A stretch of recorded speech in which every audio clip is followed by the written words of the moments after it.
Hi everyone. NIOS lesson number 6 Bharat की ये बहादुर बेटियां, इनके बारे में हम पढ़ने वाले हैं। आप जानते हैं कि हमारे देश जो है वो गौरव दिलाने में महिलाओं की भागीदारी बहुत महत्वपूर्ण है। कई महिलाओं ने अपनी शक्ति, उत्साह और लगन के सहारे अनेक क्षेत्रों में बहुत नाम कमाया है। फिल्म संगीत की ही बात करें तो आप लता मंगेशकर को याद करेंगे। ओलंपिक की स्पर्धताओं के संदर्भ में बात उड़न परी यानी PT उषा, कर्णम मल्लेश्वरी और सुनीता रानी को याद करेंगे। इसी प्रकार संस्कृति क्षेत्र में सरोजनी नायडू को और राजनीतिक के क्षेत्र में अरुणा आसफ अली को याद करेंगे, जिनका नाम इतिहास के पन्नों में दर्ज है। इंदिरा गांधी को भारत तो क्या पूरी दुनिया कभी नहीं भूल पाएगी।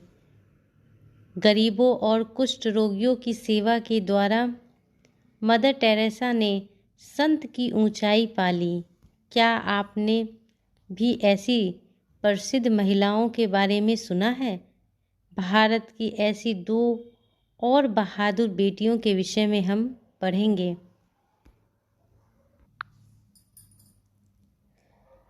प्राचीन काल में हमारे देश में नारी समाज की बहुत ही सम्मान्य सदस्यता थी। गार्गी, गौतमी, आपाला आदि प्राचीन काल की प्रसिद्ध और प्रतिष्ठित नारियां हैं। प्राचीन काल से ही नारियां हमारे देश में पुरुष के बराबर बैठती रही है और समाज के निर्माण कार्यों में अपना योगदान देती रही है। ये सभी हम जानते हैं। तो इसीलिए प्राचीन काल हो या अभी आधुनिक काल, सभी में महिलाओं की जो भागीदारी है वो बहुत ही महत्वपूर्ण है। आज जो हम बात करने वाले हैं वो कल्पना चावला, जो अंतरिक्ष में पहली भारतीय महिला रही है। कल्पना चावला का जन्म हरियाणा प्रांत के करनाल शहर में 1961 की 1 जुलाई को एक साधारण व्यापारी परिवार में हुआ था। पिता बनवारी लाल एक साधारण व्यापारी थे तथा माँ संयोजिता एक सामान्य गृहिणी। उनकी पढ़ाई लिखाई उन्हीं के घर के पास जो स्कूल है वहीं पूरी हुई। उसके बाद उन्होंने परिवार वालों के लाख मना करने के बाद भी उन्होंने चंडीगढ़ के पंजाब इंजीनियरिंग कॉलेज में एयरोनॉटिकल इंजीनियर यानी वैमानिक को अपना विषय चुना। इसी तरह उन्होंने टेक्साइड विश्वविद्यालय एरोस्पेस इंजीनियरिंग में MA की डिग्री ली। तत्पश्चात बोल्डर में कोलोराडो विश्वविद्यालय से 1988 में एरोस्पेस में PhD की डिग्री प्राप्त की। 19 नवंबर को पहली बार अंतरिक्ष की यात्रा पर निकल पड़ी। जब वहां अंतरिक्ष में थी तब तत्कालीन प्रधानमंत्री श्री इंद्र कुमार गुजराल ने उनसे बात करके उन्होंने इस अभियान के लिए बधाई दी। पहली यात्रा जो थी उनकी वो अमेरिका के थ्रू गई हुई थी।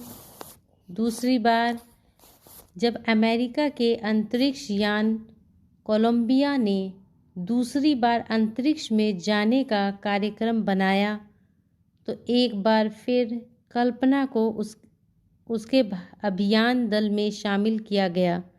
16 जनवरी 2003 को कल्पना एक बार फिर कनाडा अंतरिक्ष केंद्र से अंतरिक्ष की यात्रा पर निकल पड़ी।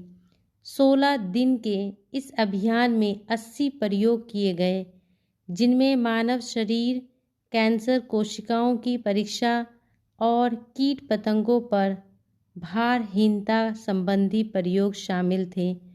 29 जनवरी 2003 को इस अभियान दल के यात्रियों ने अपने इस मिशन को कामयाब बताया, लेकिन दुर्भाग्य कि 16 दिन की अपनी सफल यात्रा के बाद जब वह अभियान दल 1 फरवरी 2003 को पृथ्वी पर लौट रहा था, तो पृथ्वी से कुछ मिनट की दूरी पर ही इस दल का यान भयानक विस्फोट के साथ नष्ट हो गया और अपने अभियान दल के बाकी 7 साथियों के साथ अंतरिक्ष की यह बेटी अंतरिक्ष में ही खो गई।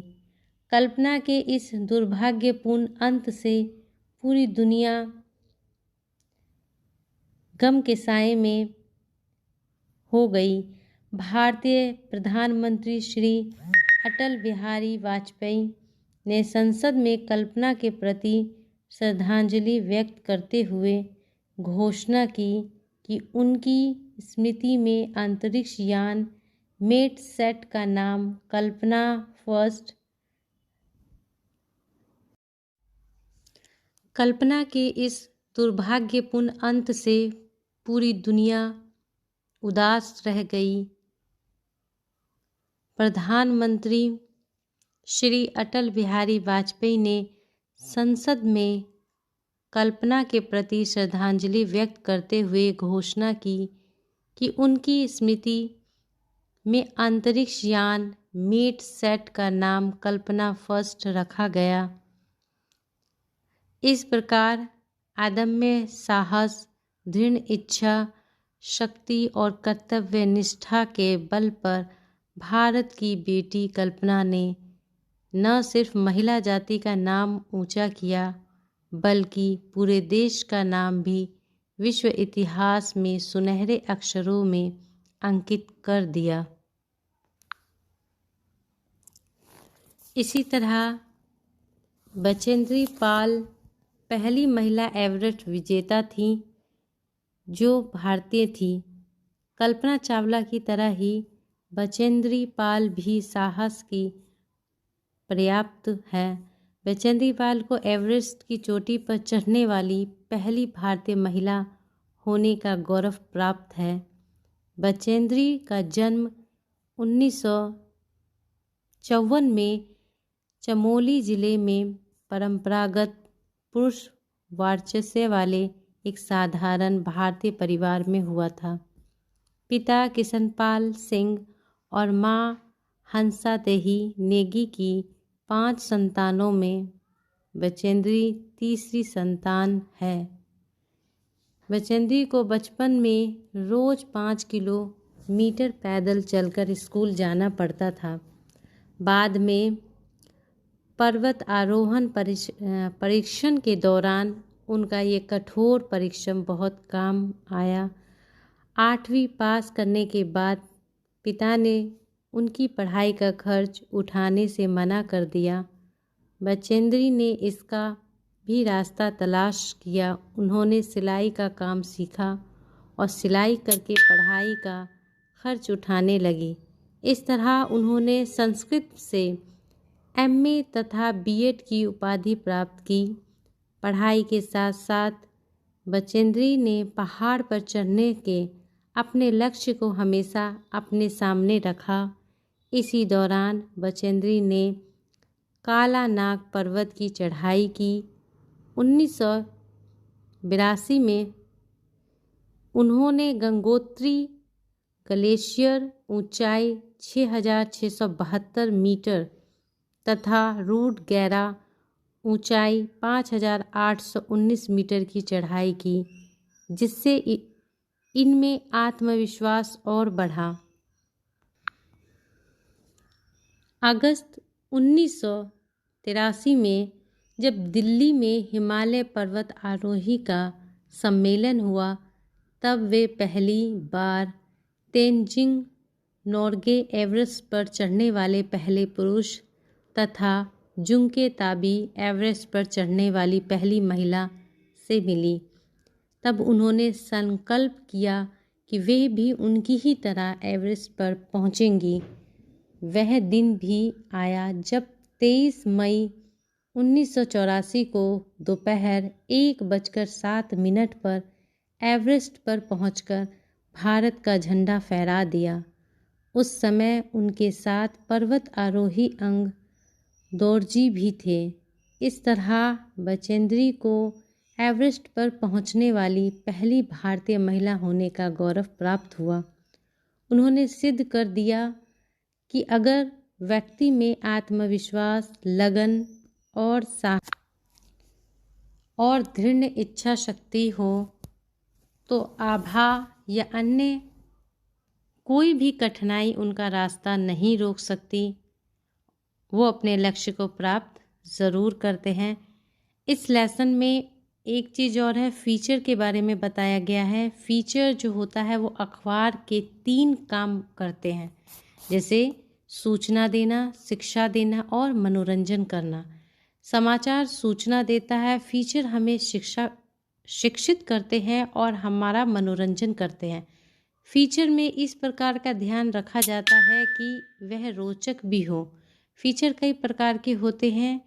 यह होता है जैसे जन रुचि वाले, गंभीर विश्लेषणात्मक, हल्के फुल्के और मनोरंजन तथा व्यक्तित्व संबंधी। भारत की ये बहादुर बेटियां अंश व्यक्तित्व संबंधी या पर्सनैलिटी फीचर है। आई होप अगर आपको मेरा वीडियो पसंद आए तो please like, share and subscribe करें मेरे चैनल को। And thank you.